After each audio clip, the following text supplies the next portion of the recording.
자, 저번 주에 이어서 예수님께서 입성하시는 내용을 우리가 말씀을 통해서 보고 있습니다. 그래서 1절서부터 말씀을 보면 주님께서는 벳바게에서 제자들에게 말씀하셨습니다. 너희는 가서 예루살렘에 들어가기 전에 거기서 새끼 나귀를 데려오라고 예수님께서 말씀하십니다. 벳바게에서 예루살렘까지 약 3km 정도 남았는데 예수님께서 굳이 그 자리에서 나귀를 끌고 오라고 말씀하시는 것입니다. 이거를 굉장히 의아하게 생각할 수밖에 없는 이유는 이 전까지는 예수님께서 어디 먼 곳을 가신다 하더라도 말을 타시거나 나귀를 타시지 않냐고 언제나 걸어 다니시며 배를 타고 다니는 그런 일들이었기 때문이죠. 근데 특별히 예루살렘에 들어가시기 전에는 나귀를 타시겠다 하였습니다. 그 이유는 성경 말씀에 있는 말씀을 성취하시기 위해서 그랬다는 것을 여러분들에게 저번 주에 말씀을 드렸습니다. 그래서 예수님께서는 말을 타시지 않고 나귀를 타신 이유는 바로 겸손의 왕이시기 때문에 승리를 이루시기 위해서 들어가시는 왕이시기 때문에 나귀를 타셨다는 것을 여러분들에게 저번 주에 말씀을 드렸습니다. 그래서 이번 주는 또 입성하시는 예수님에 대해서 함께 생각해보면서 그 은혜를 함께 맛보시기를 바랍니다. 오늘 첫 번째로는 그 위에 타시다라는 것으로 말씀을 열어보도록 하겠습니다. 6절 말씀 보도록 할까요? 6절 말씀에 제자들이 가서 예수께서 명하신 대로 하여 라고 했습니다. 나귀와 나귀 새끼를 끌고 와서 자기들의 겉옷을 그 위에 얹음에 예수께서 그 위에 타시니 라고 하고 있습니다. 여기 7절 말씀에 보면 나귀와 나귀 새끼를 끌고 와서 자기들의 겉옷을 그 위에 얹음에 예수께서 그 위에 타시니 라고 하였습니다. 여기서 우리가 말씀을 통해서 생각해 봐야 될 것은 저번 주에도 여러분들에게 말씀을 드렸지만 나귀와 나귀 새끼가 의미하는 바들을 여러분들에게 말씀을 드렸었죠. 나귀가 어떤 특징이 있는 동물입니까? 나귀는 태어나서 살아가면서 멍에를 지고 평생을 일하며 사람들을 위해서 살아가는 동물인 것이죠. 나귀는 그런 삶을 살아갑니다. 그러면서 사람들에게 하소연하지 않고 또한 사람들에게 불평 한마디 하지 않으며 사람들을 위해서 헌신하여서 최선을 다해서 일을 한다는 것입니다. 근데 멍에를 매는 이 나귀, 그렇지만 그와 함께한 나귀 새끼, 멍에를 아직 한 번도 매지 아니한 그 나귀 새끼가 바로 예수님께서 오늘 타실 나귀라는 것이죠. 이 한 번도 타지 않은 나귀를 예수님께서 타시고 입성을 하십니다. 왜일까요? 왜? 한 번도 타지 않은 순결한 나귀이기 때문인 것이죠. 한 번도 멍에를 매지 않은 순결한 나귀를 예수님께서는 사용하셨던 것입니다. 우리에게도 마찬가지일 것이죠. 우리도 우리 삶 속에서 순결한 삶은 굉장히 강조되어야 될 것입니다. 우리의 신앙생활 속에서 순결한 삶은 굉장히 강조가 되어야 될 것입니다. 혹시나 내가 순결하지 못하다, 내가 올바르지 못하다 생각했을 때 여러분들 잊지 마십시오. 예수님께서 여러분들의 부정함을 다 용서하여 주셨습니다. 예수님께서는 우리의 모든 죄들을 대신 지시고 십자가에 달려 돌아가심으로 우리로 하여금 정결타고 말씀하여 주시는 바로 예수님인 것을 기억합니다. 그렇기 때문에 여러분들 그 전까지 순결하지 못하고 죄된 삶을 살았다 할지라도 이제는 예수님께서 나로 하여금 부르셔서 지찬아 이제 네가 나의 나귀가 되어줘야 되겠다라고 말씀하실 예수님을 우리는 생각해 볼 수가 있는 것입니다.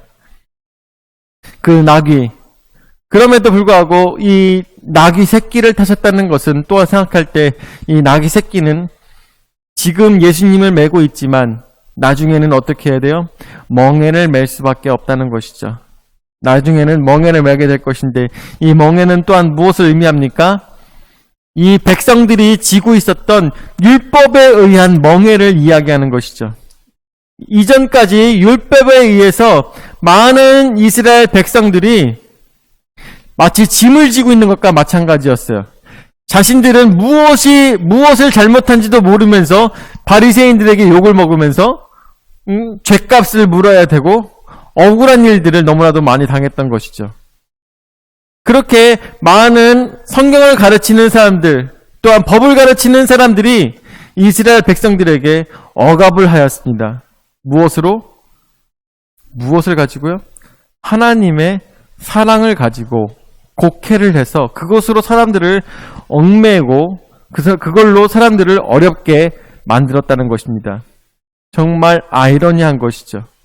하나님께서는 사랑하여 주셔서 세상 사람들을 사랑하여 주셔서 이스라엘 백성들을 사랑하여 주셔서 저들로 하여금 어떻게 하면 죄에 빠지지 아니할까를 고민하시면서 이스라엘 백성들에게 이렇게 하면 죄에 빠지지 않는다는 것을 가르치시면서 저들에게 해야 될 것과 하지 말아야 될 것들을 가르치셨는데 오히려 사람들은 그것을 가지고 자신들의 이익을 위해서 사람들을 농락하였다는 것을 우리가 생각했을 때 사람들에게 있어서 그 사람들을 하나님으로 하여금 자유함을 느끼게 만들어주는 짐이 아니라 그들로 하여금 완전히 억누르게 만드는 짐이 되어버렸던 것, 그것이 바로 이스라엘 백성들에게 있어서 멍에를 질 수밖에 없는 나귀의 신세였다는 것을 우리가 상상해 볼 수가 있는 것입니다.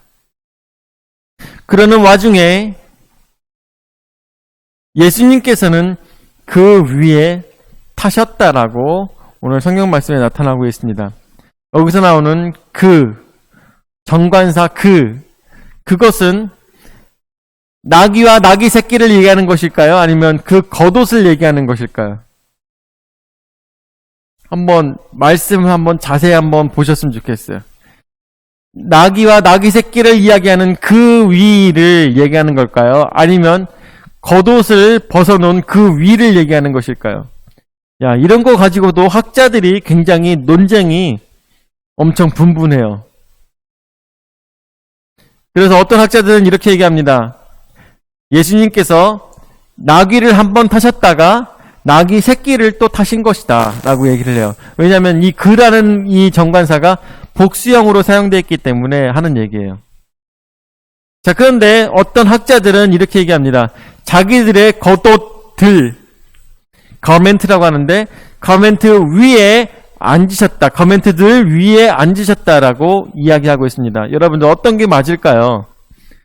정확하게 어떤 게 맞다고 얘기할 수는 없겠지만 우리는 생각했을 때 보통 우리의 문화적으로 생각해보고 그리고 모든 내용의 그 줄기를 생각했을 때 아마 예수님께서는 새끼 나귀의 위에 사람들이 벗어놓은 겉옷 위에 앉으셨을 것이다 라고 아무래도 생각하는 것이 옳지 않겠습니까?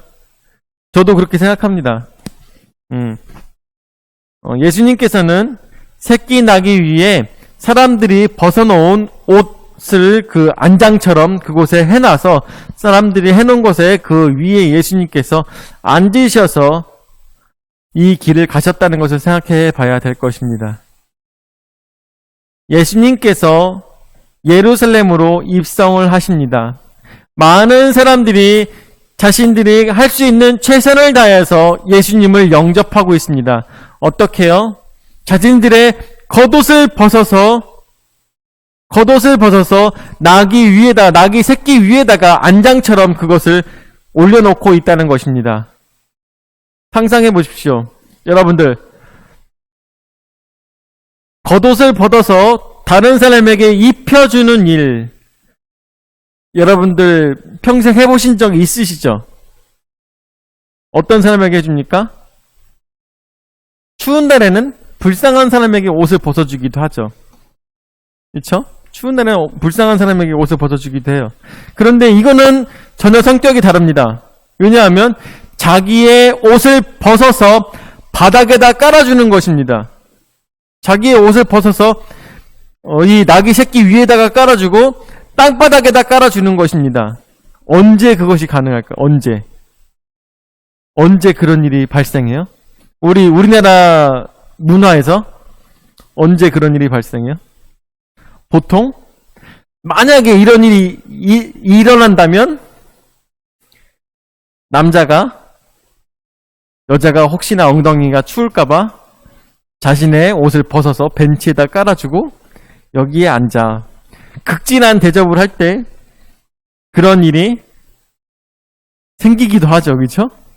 정말 드물게 그런 일이 생기기도 해요. 혹시나 우리 우서가 그렇게 해본 적 있니? 아직 없지, 그치? 그 정도로 모셔본 아가씨가 없어, 그치? 우리 지혜야, 혹시 그런 대접을 받아본 적 있니? 아직 없지, 그치? 아직 없어요. 여러분들, 그 정도는 아무리 사랑해도, 아무리 극진히 사랑해도 그 정도까지는 해주지 않아요, 여러분들. 그쵸? 그 정도까지는 해주지 않습니다. 그런데 여기서 보면 이스라엘 백성들은 어떻게 하느냐? 이스라엘 백성들은 우리보다 더 프라이드가 굉장히 높은 백성입니다. 자신들은 어떤 사람들이라고 생각했어요? 선민이라고 생각했어요. 하나님께서 고르신 백성이라고 생각했고 자신들은 언제나 높은 콧대를 가지고 살아가는 백성들이었습니다. 그런데 예수님께서 나귀를 타실 때 자신의 옷을 벗어서 나귀 위에다가 둘렀습니다. 옷은 무엇을 뜻한다고 했어요? 이 사람들이 옷을 많이 입고 다니는 사람들이 아니에요.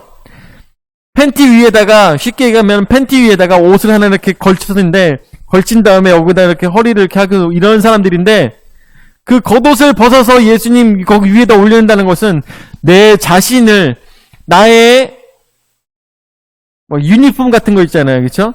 나의 모든 지위야, 나의 모든 것들을 이분한테 올립니다. 라는 그런 의미가 있는 것이죠. 그런 의미가 있는 것이에요. 만약에 파일럿이, 만약에 비행기를 탔습니다. 비행기가 탔는데, 거기에 자리에 앉았는데, 자리가 따뜻하지 않은 거예요. 스튜디오스를 불렀습니다. 스튜디오 누나, 스튜디오 씨, 여기 와보세요. 제가 엉덩이가 너무 차가운 것 같아요. 라고 얘기했어요. 그러자 스튜디오스가 그렇습니까? 하면서 자신의 옷을 벗어서 만약에 자리에다가 만들어주고 여기에 앉으세요 한다면 어떻겠습니까? 이것은 너무나도 극진한 대접이라고 우리가 상상해 볼 수가 있겠죠. 왜냐하면 스튜디오스는 그 옷을 입기 위해서 얼마나 오랜 시간을 최선을 다해서 노력하면서 그 자리에 올라왔겠습니까? 그 사람들 무시할 게 아니죠. 그 사람들 그냥 이쁜 사람 뽑은 게 아니에요, 여러분들. 엄청나게 오랜 시간 노력을 하고 공부를 하고 그 사람들 못해도 2개국어는 합니다. 어떤 사람들은 3개국어도 하고 정말 배울 만큼 배운 사람들이고 또한 뿐만 아니라 우리가 물에 빠졌을 때 구해줄 수 있을 만큼 또한 여러 가지로 그런 구조훈련까지 다 받은 정말 엘리트 중에 엘리트인 사람들이 스튜디오스들이죠. 만약에 그런 사람들이 우리에게 옷을 벗어준다고 생각한다면 그 옷은 어떤 의미가 있겠습니까? 저는 마치 이런 것과 마찬가지라고 생각을 해요. 이스라엘 백성들이 그 나귀 위에다가 그 옷들을 올려놨다는 것은 자신의 모든 것들을 다 하여서 예수님을 영접한다는 것을 의미합니다. 그리고 그 옷들을 벗어서 바닥에 깔아놓는 것, 그것 또한 나의 모든 것들을 다해서 예수님을 영접하는 것과 마찬가지라고 생각이 듭니다. 또한 또 까먹었네. 그 나뭇잎,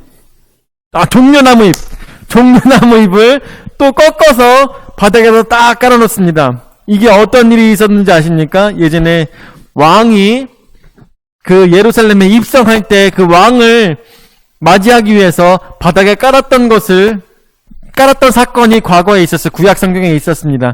그 사건을 기억하게 할 수 있는 사건인 것이죠. 그렇게 해서 예수님께서 나귀를 타시고 안에 들어오셨습니다. 자, 8절 말씀. 그래서 무리의 대다수는 그들의 겉옷을 길에 펴고 다른 이들은 나뭇가지를 베어 길에 펴고 예수님이 오시는 것을 영접하였던 그 상황을 우리는 상상해 볼 수가 있는 것입니다. 그리고 그들은 외쳤습니다. 바로 두 번째로 다윗의 자손이여 찬송하리로다 그들은 외쳤던 것을 우리가 상상해 볼 수가 있겠죠. 성경 말씀에 나오는 것처럼 저들은 자신들의 모든 것들을 다해서 극진한 정성으로 예수 그리스도 앞에 자신들의 옷을 벗어놓고 그리고 종려나무 가지를 꺾어서 바닥에 내려놓으며 예수님을 맞이하였던 그 순간 상상해 볼 수가 있습니다. 그래서 9절 말씀 보도록 하죠. 9절 말씀에 앞에서 가고 뒤에서 따르는 무리가 소리 높여 이르되 호산나 다윗의 자손이여 찬송하리로다. 주의 이름으로 오시는 이여 가장 높은 곳에서 호산나 하더라. 아멘. 호산나는 무슨 뜻입니까? 호산나는 우리를 구원하소서, save us라는 뜻입니다. 저들은 드디어 누구를 맞이하게 되었습니까? 이전까지는 헤롯에 의하여서 자신들이 왕으로 인정하지 않는 왕에 의해서 행동할 수밖에 없었습니다. 그리고 또한 제사장이라고 해서 올바른 사람도 아니었죠. 제사장이라는 사람도 5대에 걸쳐서 잘못된 일들을 하고 있는 정말 볼 것 없는 잘못된 제사장을 따르며 살아갈 수밖에 없는 백성들의 모습을 우리는 기억합니다. 이들은 진정 새로운 정치가를 원했습니다. 새로운 왕을 원했습니다. 자신들을 이끌어줄 새로운 권력을 가진 누군가를 진정 원하고 있었습니다. 그래서 그곳에서 소리를 질렀던 것이죠. 호산나 다윗의 자손이여 찬송하리로다 라고 이야기하고 있는 것입니다. 우리를 살려주십시오. 우리를 구원하여 주십시오. 저들을 외치고 있는 것입니다. 뿐만 아니라 여기에서 나오고 있는 다윗의 자손이여라는 것은 마태복음에만 나오고 있는데 마태복음에만 이 다윗의 자손이라고 나오고 있는 이유는 이 마태복음이 누구를 위해서 사용되는지 아십니까? 누구를 위해서 쓰여진지 아십니까? 유대인들을 위해서 쓰여진 복음서이기 때문입니다. 다윗의 자손은 무엇을 의미합니까? 바로 구약 성경에서부터 나오는 그 바로 메시아의 핏줄이라는 것을 의미하는 것입니다. 다윗의 자손이라는 것은 유대 백성들에게 있어서 그렇게 오랜 시간 기다리던 바로 메시아를 뜻하는 것이 바로 다윗의 자손이었던 것입니다. 그래서 그 당시의 사람들은 예수님을 향해서 다윗의 자손이여 호산나 찬송하리로다 하면서 예수님을 바라던 그 모습이 우리의 머릿속에서 상상이 되는 것입니다. 저들은 예수님을 최선을 다해서 자신들이 할 수 있는 모든 것을 다해서 예수님을 영접하였던 그 모습. 얼마나 멋있고 아름답고 그리고 영광스러운 순간일까 우리는 생각해 볼 수 있는 너무나도 멋진 대목이라는 생각이 듭니다. 근데 패션 오브 크라이스트 여러분들 보셨죠? 패션 오브 크라이스트에서 바로 이 장면이 나옵니다. 예수님께서 나귀를 타시고 입성하시는 장면이 패션 오브 크라이스트에 나옵니다. 언제 나오는지 기억나십니까? 언제 나오는지 기억나세요? 혹시 장집사님 기억나시나요? 영화에 한 번 나오는데 한 번. 뭐 기억 안 나세요? 혹시 혜선아, 너는 패션 오브 크라이스트 기억나니? 봤니? 보긴 봤는데 기억 안 나지, 그치? 또 다시 봐야 될 때가 왔어요. 드디어 다시 봐야 될 때가 왔어요. 패션 오브 크라이스트에서 한 번 나옵니다, 한 번. 기억하시는 분들은 많이 계실 거라 생각하는데, 이옥성 권사님 기억나시나요? 그 장면? 기억 안 나시죠? 진짜 빠르게 지나가거든요? 진짜 빠르게 지나가요. 어떻게 지나가냐면, 예수님께서 십자가를 지시고, 병정들에 의해서 채찍을 맞으시면서 이 십자가를 지고 갑니다. 지고 갈 때, 많은 사람들이 예수님께 돌을 던지면서, 막 죽어라, 막 이런 말들을 막 내뱉으면서 그 사람들이 돌을 막 던지면서 예수님을 괴롭힙니다. 근데 예수님께서는 저들의 발을 보시면서 무슨 생각을 하시냐면 저들이 3일 전에 나에게 이 종려나무 가지를 내려놓으며 자신들의 옷을 벗어놓으며 예수님의 머릿속에서 플래시백으로 나오는 그 장면이 나귀를 탄 내가 그 나뭇가지 위에 걸어가는 그 장면이 약 1초, 2초 정도 나옵니다. 1초에서 2초. 참 멜 깁슨이 그거를 연출할 때 정말 신적인 연출 감각이었던 것 같아요. 그 장면이 플래시백 되는 것이죠. 이스라엘 백성들은 예수님을 맞이할 때 자신들의 최선을 다해서 모든 것들을 다 바라보며 예수님께서 모든 것들을 올바르게 잡아줄 왕으로서 예수님을 맞이했던 것입니다. 그런데 바로 3일 뒤에 그 똑같은 길을 예수님께서는 십자가를 지고 죽으러 가시는 그 길을 걸으시는 그 장면이 그 영화에서 투영돼서 나왔었죠.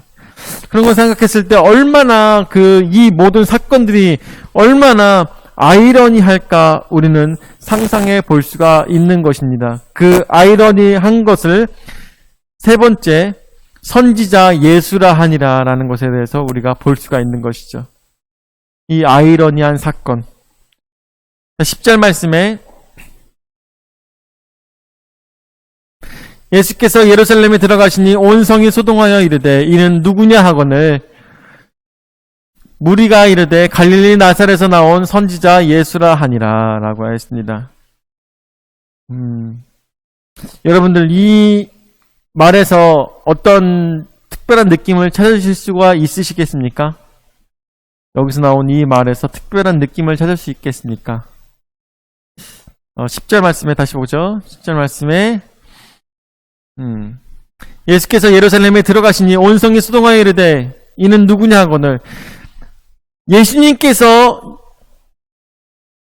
그 스테판 문이라고 하는 것 같은데, 스테판 문이었던 것 같은데, 그 문을 통해서 이 예루살렘 성전으로 들어오실 때 너무나도 큰 커다란 소동이 있는 것입니다. 너무나도 많은 사람들이 예수님을 영접하기 위해서 그 자리에 모였고, 종려나무 가지를 그 주위에 있는 종려나무가 얼마나 앙상해졌겠어요.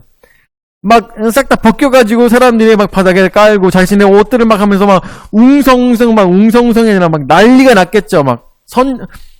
예수님이 오신다고 하면서 소동이 막 나고 있는 것입니다. 그러고 있을 때 많은 사람들이 야, 이 소동은 무슨 소동이냐? 왜 갑자기 저 성문이 이렇게 시끄럽냐? 하면서 많은 사람들이 얘기했을 것입니다. 그때 누군가가 얘기합니다. 11절 말씀에 무리가 이르되 사람들이 얘기합니다. 갈릴리 나사렛에서 나온 선지자 예수라 하니라 라고 했습니다. 이 선지자 예수 라는 말을 하는 이유는 무엇일까? 선지자 예수라고 하는 이유는 무엇일까? 뿐만 아니라 나사렛 출신의 선지자 예수라고 하는 이유가 무엇일까? 나사렛에서 나온 선지자 예수라. 이 말의 의미는 무엇일까? 우리 청주에서 가장 낙후된 동네가 어딜까요? 모충동 아닐까요? 저는 그렇게 생각하는데. 수동인가요? 아, 수동. 그죠? 수동. 자, 만약에 이렇게 생각할 수가 있겠죠. 수동에서 나온 선지자 예수라 라고 한다면 서울 사람이 이제 서울에서 있는 사람이 얘기를 하는 거예요. 야, 저 사람은 어디 출신이야? 라고 물어보는데 청주에 수동이라는 이름도 알 수 없는 그 동네에서 나온 선지자래. 그럼 뭐예요? 시골떼기. 정말 아무것도 나올 수 없는 깡촌. 에서 온 선지자 예수라는 말로 깎아내리고 있는 것입니다. 이거를 우리가 말씀을 그 안쪽을 들여다봐야 되는 것이죠. 나사렛에서 온 선지자 예수라. 이 말에는 정말 너무나도 많은 것들이 담겨져 있어요. 마태복음에서 나오고 있는 이 선지자 예수라는 말은 너무나도 많은 것들이 담기고 있습니다. 깡촌에서 온 선지자야. 근데 저 선지자가 저 깡촌에서 온 선지자가 뭘 할 수가 있겠어? 뭐 대단한 사람이라고 가서 그 사람들이 그런 소동을 벌이고 있나? 라면서 이스라엘 백성들이 어떤 사람들은 예루살렘에서 예수님에 대해서 기대하지 않고 있는 모습을 보게 됩니다. 뿐만 아니라 예수님에 대해서 저들은 또한 선지자라고 불렀던 것이죠. 그 앞에서 예수님을 맞이하고 있는 사람들은 예수님을 누구로 맞이하고 있습니까? 호산나 다윗의 자손이요, 바로 우리를 이 어려운 상황에서 구해낼 세이비어, 왕으로 오신 예수님을 맞이하고 있습니다. 그런데 저 뒤에 있는 사람들은, 저 멀리서 별로 관심이 없던 사람들은 저 멀리 보면서 야, 이거 무슨 소동이야? 라고 했을 때 저들은 뭐라고 얘기합니까? 아, 선지자 예수래. 저 멀리 깡촌에서 왔대. 이런 얘기를 하고 있는 것입니다. 사실 따지고 보면은 거기서 예수님을 맞이했던 사람들도 예수님에 대해서 오해를 하고 있었고, 그리고 그 멀리에서 보고 있었던 깡촌에서 온 선지자 예수라고 하는 사람들도 다 예수님에 대해서 오해를 하고 있었어요. 무슨 오해예요? 선지자 예수라고 생각하는 사람들은 저가 별거 아닌 사람이라고 생각했던 자체가 잘못된 것이고, 또 그 전에 그들에게 왕으로서 예수님을 영접했던 호산나 다윗의 자손이여 우리를 구원하소서 하는 저들도 또한 예수님을 로마의 압제로부터 자신들을 구원할 정치적인 왕으로서 생각했던 것이 너무나도 잘못된 것입니다. 정말 너무나도 신기했어요. 야, 저는 이런 생각했거든요. 좌파와 우파가 나누어서 이 대한민국의 많은 교회들이 갈라지고 있는 이 상황에서 너무나도 속상했거든요. 아니, 왜 교회에서 좌파가 중요하고 우파가 중요하냐? 예수님이 가르치신 것이 좌파와 우파냐? 사랑 아니냐? 라는 것을 세상 많은 사람들에게 이야기하고 싶었어요. 그리고 아무리 기도해도 좌파도 아니고 우파도 아닌데 많은 목사님들이 좌파와 우파 중에 고르라는 거예요. 그게 너무나도 이해가 안 갔어요. 왜 그렇게 해야 되는 거지? 왜 그렇게 해야 되는 건가? 왜 교회가 둘로 나뉘어야 되는 것이고, 왜 교회가 한 교회 내에서 정치 때문에 서로 싸워야 되는가? 그런 생각을 했었습니다. 그런데 정말 깜짝 놀랄 일이 뭐였냐면, 제가 보고 있는 이 주석을 찾아봤거든요. 말씀을 공부하면서 주석을 찾아야 될 거 아니에요? 거기서도 그 내용이 나오고 있는 것입니다. 교회가 정치적인 분쟁으로 싸워서는 안 된다는 얘기가 나오고 있어요. 근데 이게 언제 쓰여진 주석인 줄 아세요? 1662년에 쓰여진 주석이에요, 여러분들. 얼마나 소름이 쫙 돋아요, 여러분들. 이게 무슨 얘기예요? 사단의 공격은 예전이나 지금이나 달라진 것이 없다는 거예요.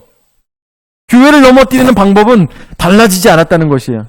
그런데 사람들은 세대가 언제나 새롭게 될수록 새로운 일이라고 생각하고 지금 우리에게 닥친 이 일이 예전에 없었던 일이라고 착각하고 있었다는 것이죠. 사단은 똑같은 방법으로 우리를 넘어뜨리려고 해요. 이 교회를 정치적인 방향으로 끌고 가기 위해서 최선을 다합니다. 너무나도 안타까운 일이죠. 예수님께서 왼쪽과 오른쪽에 서라고 했습니까? 성경 말씀에 뭐라고 그래요? 좌우로 치우치지 말라고 합니다. 그쵸? 치우치지 말라고 합니다. 그리고 예수님께서 가르치신 것은 뭐예요? 서로 당파로 싸우라고 말씀하십니까? 아니죠. 사랑하라고 말씀하십니다. 사랑하라고 말씀하세요. 근데 1662년에 쓰여진 그 주석을 바라보면서 생각해 봤는데, 이때만 그런 것이 아니라 사실 2000년 전에 예수님께서 처음 오셨을 때에도 이 백성들은 정치적인 싸움을 아직도 하고 있었다는 것을 우리가 생각해 볼 수가 있는 것이죠. 정치적인 싸움을 그 당시에도 하고 있었어요. 그 당시에도 뭐예요? 우파하면 로마겠죠. 우파하면 로마 얘길라? 우파면 로마고 좌파면 아마 유대라고 생각할 수 있을까? 좌파 우파에서 따질 거 없이 로마 쪽에 사람 가고 있는 매국노냐 아니면 유대인들을 바라보고 있는 그런 열심당원이냐, 그렇게 자기네들끼리 아마 나눴을 것입니다. 그러면서 그곳에서 이 모든 어려운 상황 속에서 예수님께서 정치적으로 이 모든 문제를 다 해결해 주시기를 바랬어요. 그런데 예수님께서는 그거를 해결하러 오셨습니까? 아니죠. 예수님께서는 그것을 해결하러 오신 것이 아니라 그거보다 더 궁극적으로 사람이 죽을 수밖에 없는 그 운명을 바꾸시기 위해서 오셨다는, 진정한 메시아로 오셨다는 것을 우리는 성경 말씀을 통해서 깨달아 알아야 되는 것입니다.